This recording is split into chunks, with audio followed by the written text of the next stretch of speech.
This episode is part of the EUTERPE Podcast series on European literatures and gender from a transnational perspective. Hello everyone, welcome back to the EUTERPE Podcast with Professor Birgit Kaiser, Part 2. Allow me to read something from your open access book, Hélène Cixous, Poetics of Voice, Echo, Subjectivity, Diffraction. Quotes. When one starts thinking from the body, as the laugh of Medusa suggests, you can't talk about a female sexuality, uniform, homogeneous, classifiable into codes, any more than you can talk about one unconscious resembling another, because, as Cixous insists, there is no general body. Instead, each body distributes in its own special way, without model or norm, the non-finite and changing totality of its desires, writing itself or bodying forth and voicing itself in a myriad different ways, each one diffracting differently all the time. Consequently, Cixous seems to suggest there must also be as many unconsciousnesses as there are bodies. Each body distributes the totality of its desires in its own special way. Or to put it differently, the unconscious is that limitless country of which there are as many as there are bodies. Quotes closed. So building on that idea of each body having its own special way and its own limitless country of the unconscious, it complicates any simple notion of a singular self. In your interpretation, how does this highly individual body-based self then engage with the world? How do others shape the self, and how does she conceptualize living with others? Given that the self is not fixed or a singular entity, but something far more fluid and multiple. Yeah, lovely. Well, she would, or I am saying, I'm not sure how much I am putting words in her mouth, but I really hear this that's the thing about reading, you never quite know, am I hearing things that are not there? But if it works, if readers can take away from that, then that's also productive and generative. So I hear what happens in this process of formation is quite a unique figure.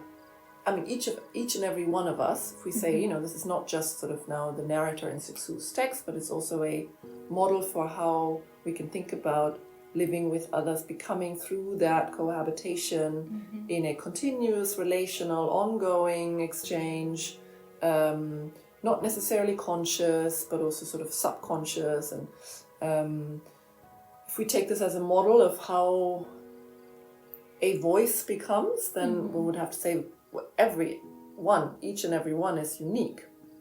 So we're all singular. Singular as in irreplaceable.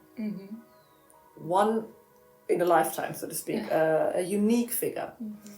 Because if you think of these constellations, then she does this in for example, her fiction Reveries of the Wild Woman, where she really thinks about her and her brother and how they're so intimately connected, and they come from the same family and they have the same neighborhood, and of course they're gendered. She describes that process, how they're gendered differently in their social interactions, because the world sort of interpolates them in that way. But they're so intimately connected, and yet so they become together, and they're very, across their life, as we find it in these poetic fictions, the figure of the brother and the sister are really, really intimately related, and yet they're unique. Because they have their own vantage points, they have their own appetitions, their own appetites, their own circumstances, etc. So in that sense, you'd say everybody's unique, everybody's singular. But the point that I think she's making, and that I find very important, is that the singular doesn't mean you're individual. Individual means, if you look at the word, indivisible. A one that is not divisible. And the singular, if you think it as this process of emergence with many others in constant relational exchange, etc., is never indivisible, because it's always already through all these others and with all these others that singular voice has become. So she is deeply with her dead father. This narrator, for example, who died who in the biography of Cixous, her father died when she was very young, 12. But this dead other is with her all the time, and she says it's the source of my writing. I would not be who I am without this dead other, who is my ancestor, who's always with me. So this is not an individual closed off unit, but it's a singular plural figure that is also always in the making, so to speak, because we will always, some echoes are particularly strong, but anyone living would mean, also for Cixous, I think living would mean you continue to make echoes, continue to make others, you continue to evolve in relations with others. So it's also not closed. The idea of the individual is kind of that you have one body and you're closed off in some way, and then you enter social relations. I think she would reverse that. She says, I am the product of the social relations. Building on that, you write that the I always emerges from a specific situatedness, and that any I emerges through the echoes of other beings, places, and times. I'm curious about the relationship between this idea and the very structure of her work. She doesn't just describe this kind of self, she seems to perform it by using her whole body of work as a kind of hypertext, constantly connecting her text through recurring character, places, and moments across time. And this becomes evident through your work. So my question is, how do you see the connection between her conception of the I as something that emerges from other people, places, and times, and the way she constructs her text as this interconnected web? As a reader, how did you begin to get a grasp on it? How did you make sense? So fascinating is that we could say, okay, we can make the argumentative point. Yes, any I is connected to all others and emerges with others, etc. We can make this in an essay. And then we can believe that point, or we can't believe, whatever, we don't believe that point. But what I find so fascinating is that she performs the point across her many texts. And it's not just that she keeps performing the same point in every text, but that the point comes out because, as you say, a hypertext, these texts are so, they're all different from each other, they're all separate books, but they're intricately connected. So characters reappear, sometimes you can't make sense of a character in a particular book because it's just mentioned in passing, and then you read 3 books later and you're like, okay, now I put these two together. So in that sense, they are all subterraneously kind of connected, which I think performs the point that this narrator, you always have the same narrative voice across all these volumes, that this narrative voice is so convoluted with all these different figures, that you asked me how I got a grip on it.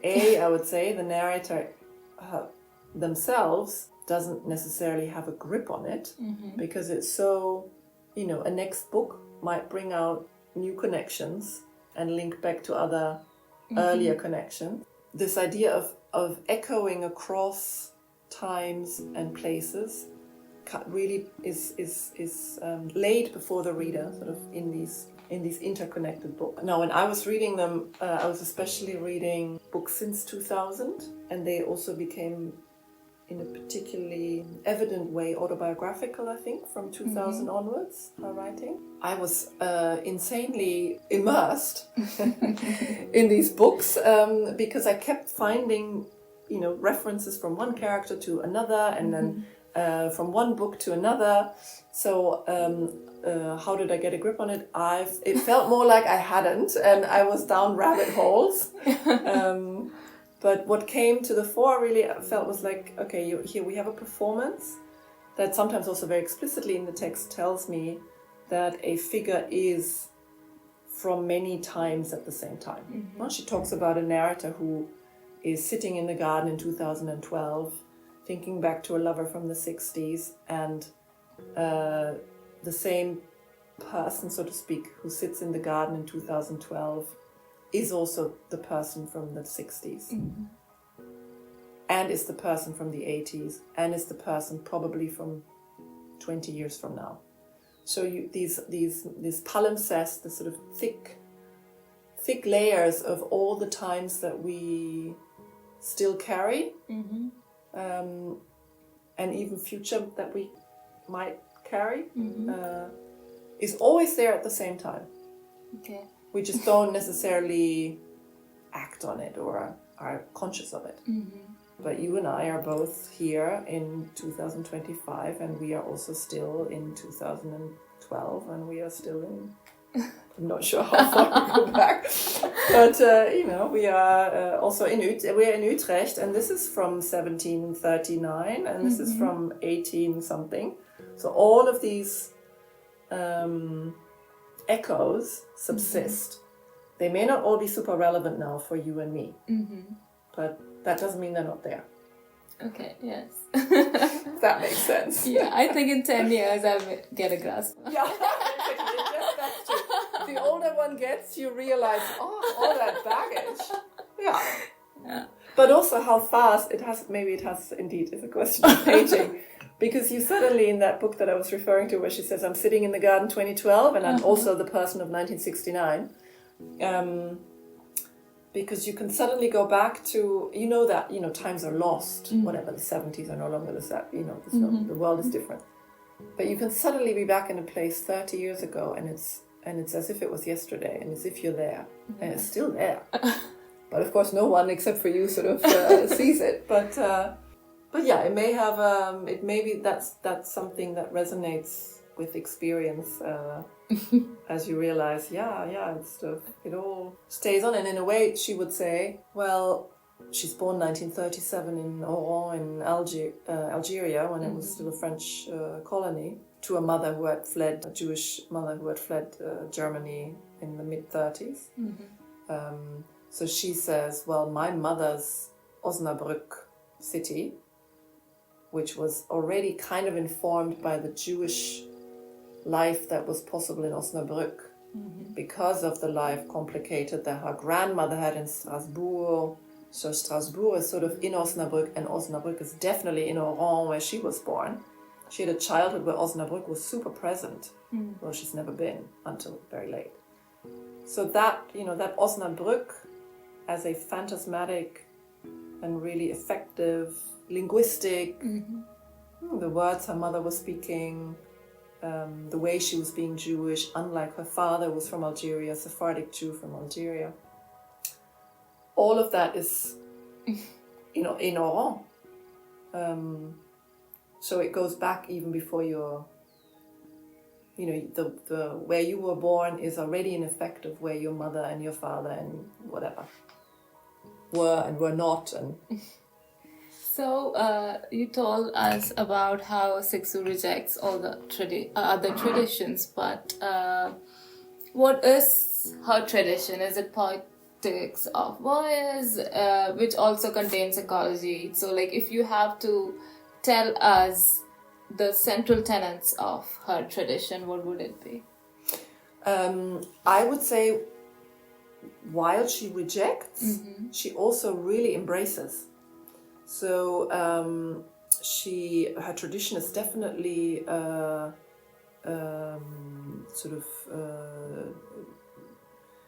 Jewish Western in terms of cultural inhabitation, growing up in a Jewish family in Algeria, French educated, and then going 55, she goes to France to study. She studies English literature, so she writes a dissertation on Joyce. So it's Western. I mean, she's steeped in French literature and English literature.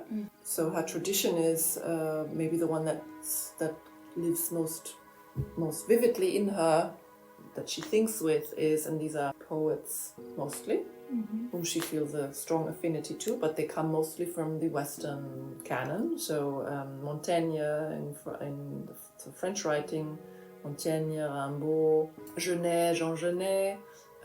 She wrote on Joyce, a dissertation, a really thick and very good dissertation. Shakespeare. So she has kindred souls, sort of, as poets, but they're all roughly from the Western tradition of poetry. That's her tradition, plus I think the psychoanalytic concerns for what she loves, what she embraces from the psychoanalytic tradition is the unconscious. So the fact that we are other to ourselves, that we are not individual, that we're not sort of conscious beings in full control, but that the unconscious is a severe complication of the idea of the individual, the presence of myself to myself. So she totally embraces all that. And I think that's her strategy also. It's not to turn away from the tradition to find a new one, but it's to inhabit what she inherits and inhabit in such a way that she makes room for her own perspective. And it's a very feminist, I mean, there's a deep feminist motivation in this. Debunk patriarchal narratives as the default narrative of the human being, white patriarchy. So you've mentioned how Cixous inhabits a few traditions which are based or from that what we consider as the West. So, but while reading your book, we also see how the figure of echo contribute to theorizing anti-patriarchal and also anti-colonial figuration of subjectivation. So could you expand on that, please? Yeah. Well, as I said, she grew up in Algeria, Algeria when it was a French colony, and in a Jewish family. And she says most explicitly in Sortie, which is the sister text of The Laugh of the Medusa from the mid-70s, that she learned her entire way of thinking, of writing, of screaming in Algeria. So she makes an explicit point in those texts, also later in the more poetic, more explicitly autobiographical poetic texts after 2000. She starts exploring Algeria also in those texts more as the primal scene, sort of, a Freud term, as an original scene in which she started to make sense of things. I'll read a few sentences from the book. Quote, "So I'm 3 or 4 years old, and the first thing I see in the street is that the world is divided in half, organized hierarchically, and that it maintains this distribution through violence. I see that there are those who beg, who die of hunger, misery, and despair, and that there are offenders who die of wealth and pride, who stuff themselves, who crash and humiliate, who killed and who walk around in a stolen country as if they had had the eyes of their souls put out, without seeing that the others are alive."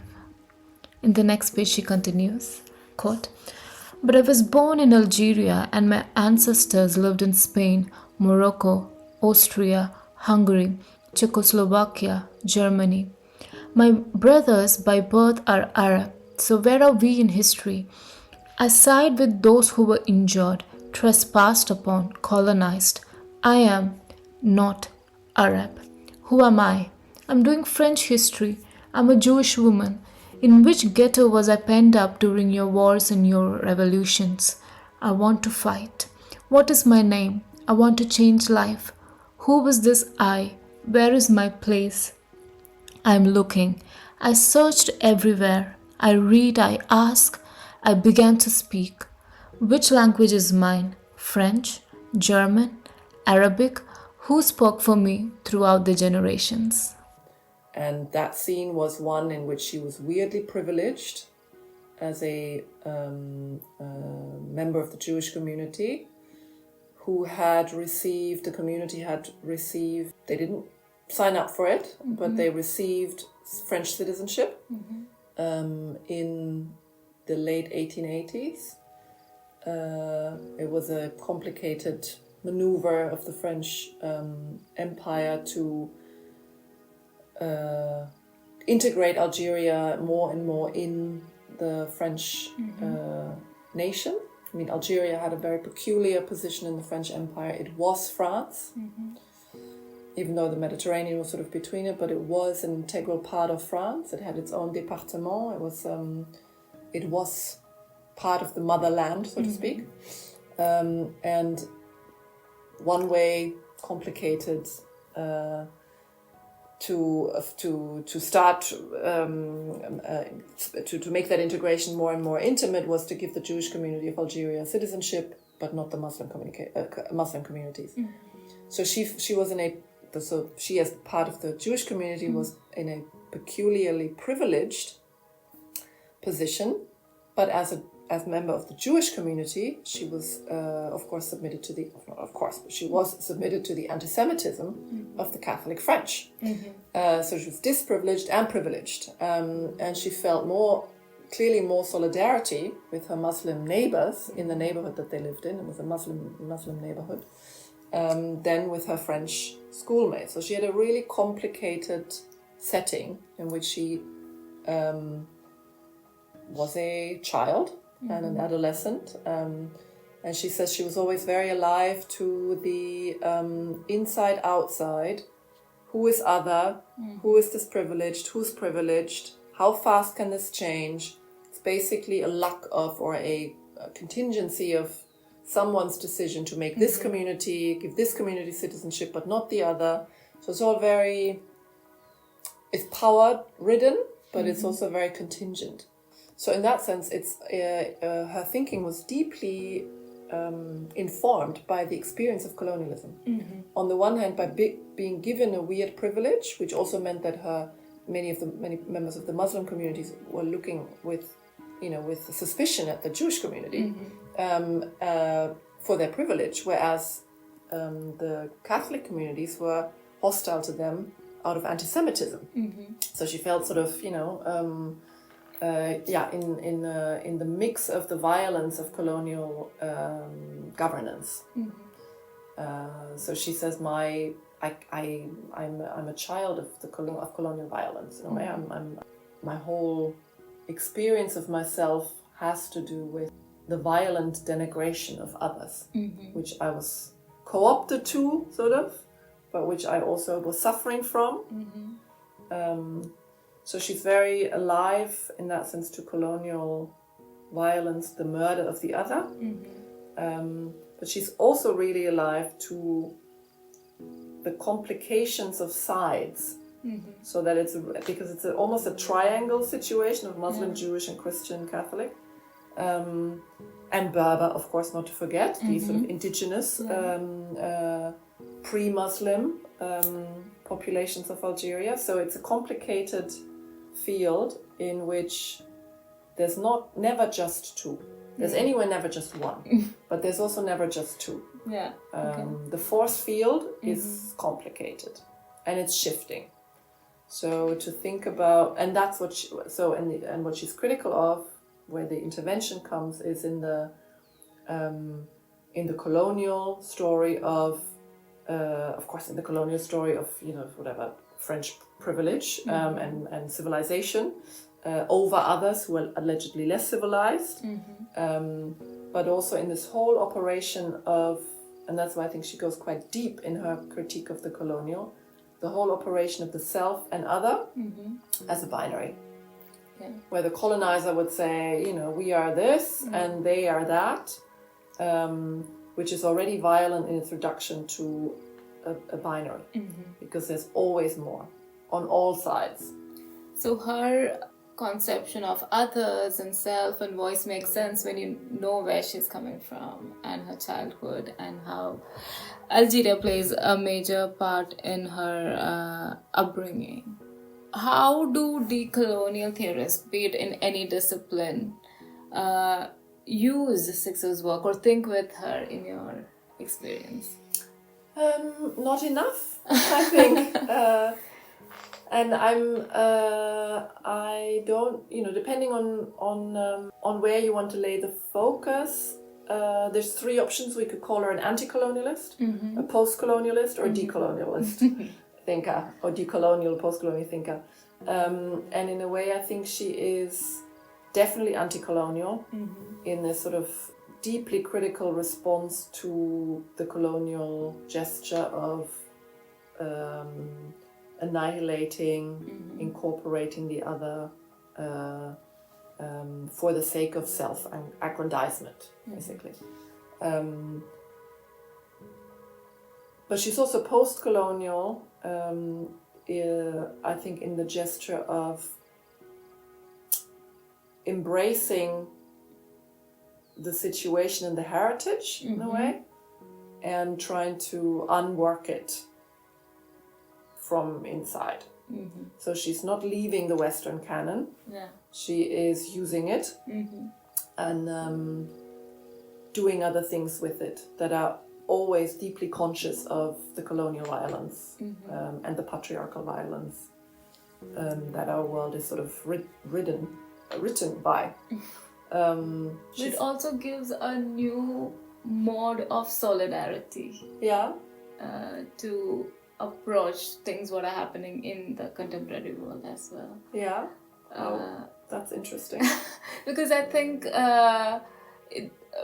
people, especially in decolonialism and post-colonialism, fears away from anything Western, to even when we are positioned in the West, or from anything related to whiteness. But then I think from what you've said and from what I've read from your book, she doesn't shy away from it. She reveals more and more of it to an extent that you understand it's much more complex, and also what lies beneath everything. So I think that itself gives like a very anti-colonial as well as a new form of solidarity, which thinkers and scholars and students from the West can embrace.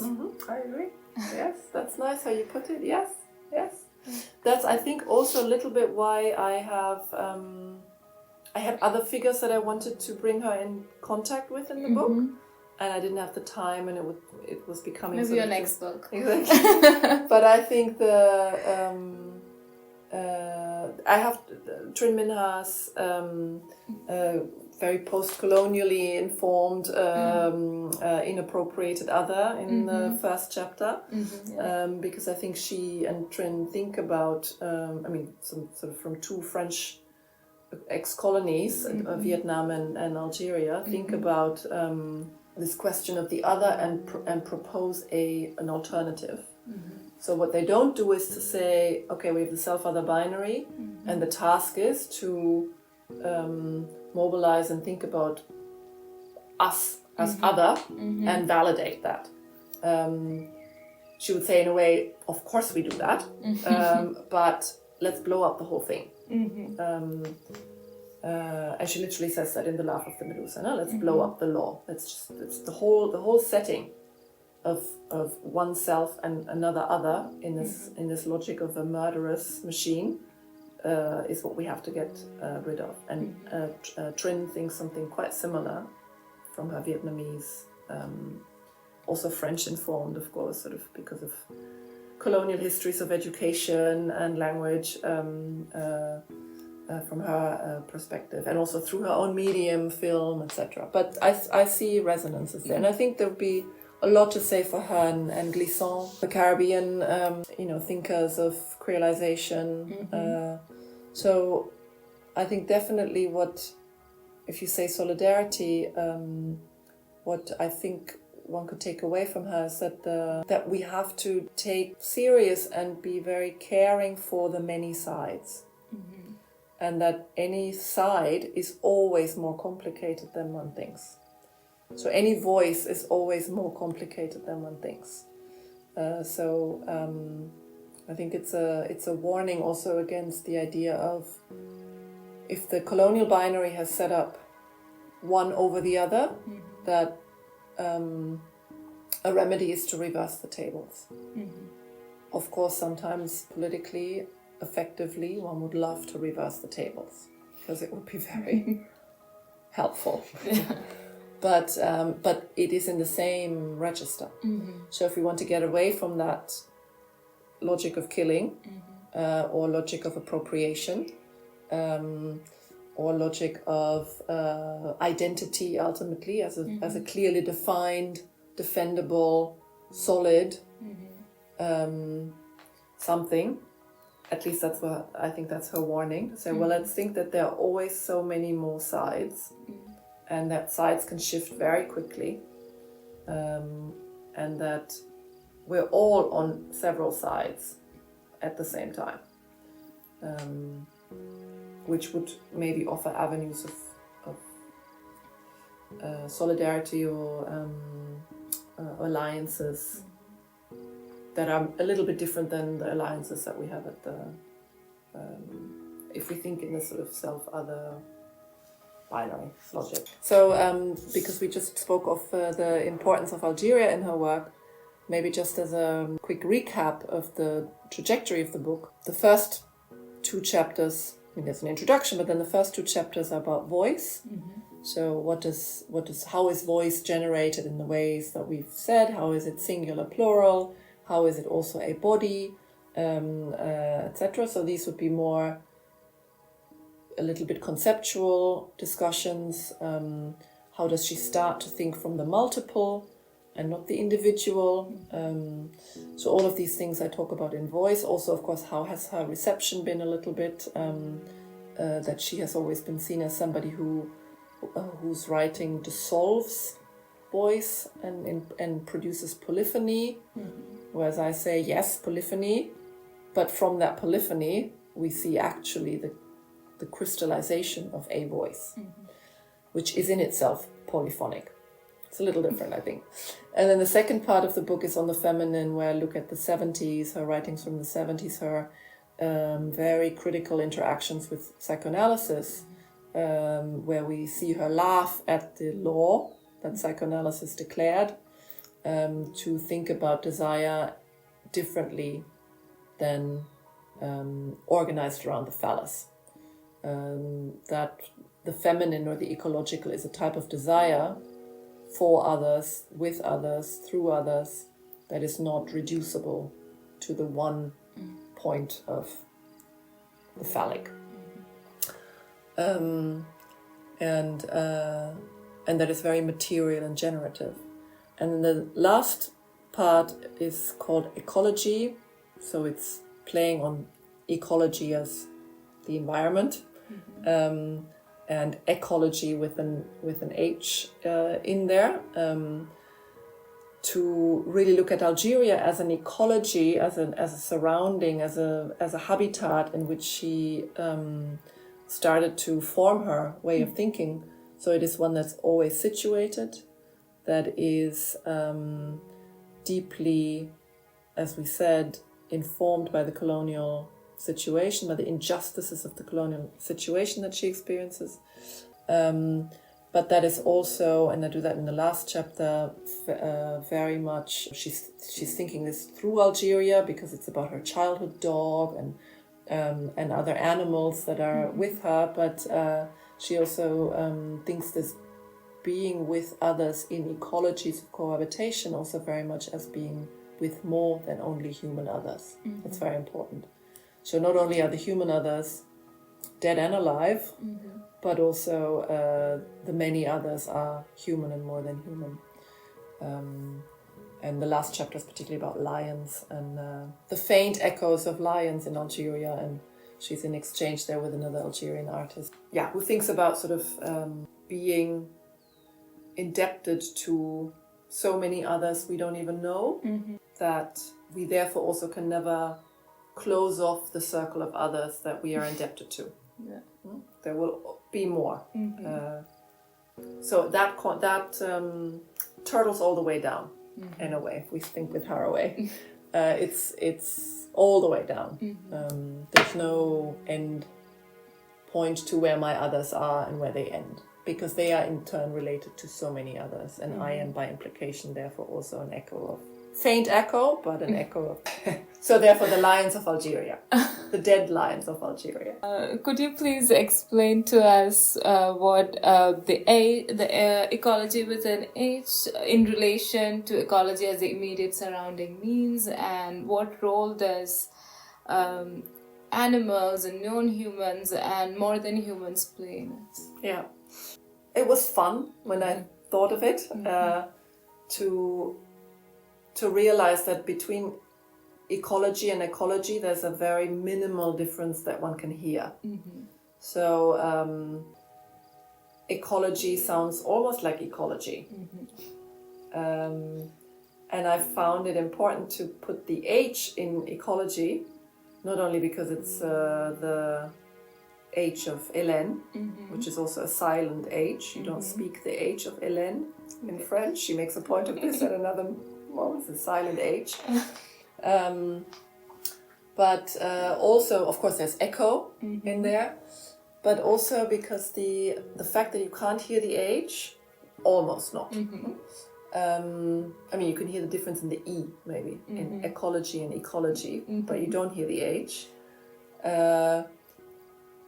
Was trying to make the point that we tend to think, or it's more easy to think of ecology without H as an environment in which I am, as a material surrounding in which I am.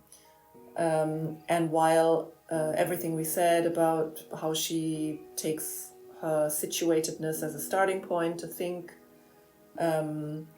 it's important, just as much as one is situated, that is not present, that one is not totally present to one's environment. That means there are many more absences, many more absent others, dead others, for example, that are nevertheless part of the ecology. So if we think ecology without the H, it's sometimes easy to think of this as an environment that one can fully understand or fully see, that is completely present. And that's exactly not, her point is exactly to say no, to say yes to the situated and the material, but also to say, and that is shot through with so many absences that are nevertheless crucial to the becoming within an ecology.